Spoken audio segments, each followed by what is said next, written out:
ርዕሰ ሊቃነ ጳጳሳት ሌዮ 14ኛ በካስቴል ጋዶልፎ የነበራቸውን የእረፍት ጊዜ አጠናቀቁ።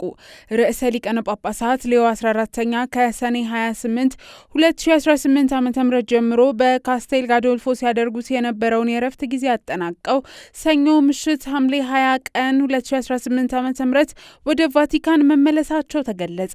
ርዕሰ ሊቃነ ጳጳሳቱ መንገዳቸውን ከመጀመራቸው በፊት በቦታው ለነበሩት ምዕመናን ሰላምታ አቅርበው ለበርካታ ህጻናት ቡራኪያቸውን ሰጥተዋል።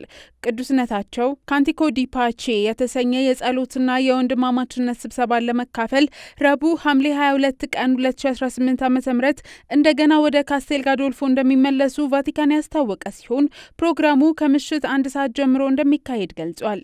ርዕሰ ሊቃነ ጳጳሳት ሌዮ 14ኛ በካስቴል ጋዶልፎ ባደረጉት የ23 ቀናት ቆይታ ከእሁድ አንጀሎስ በተጨማሪ በሁለት ሌሎች ህዝባዊ ኩነቶች ላይ ተሳትፈዋል።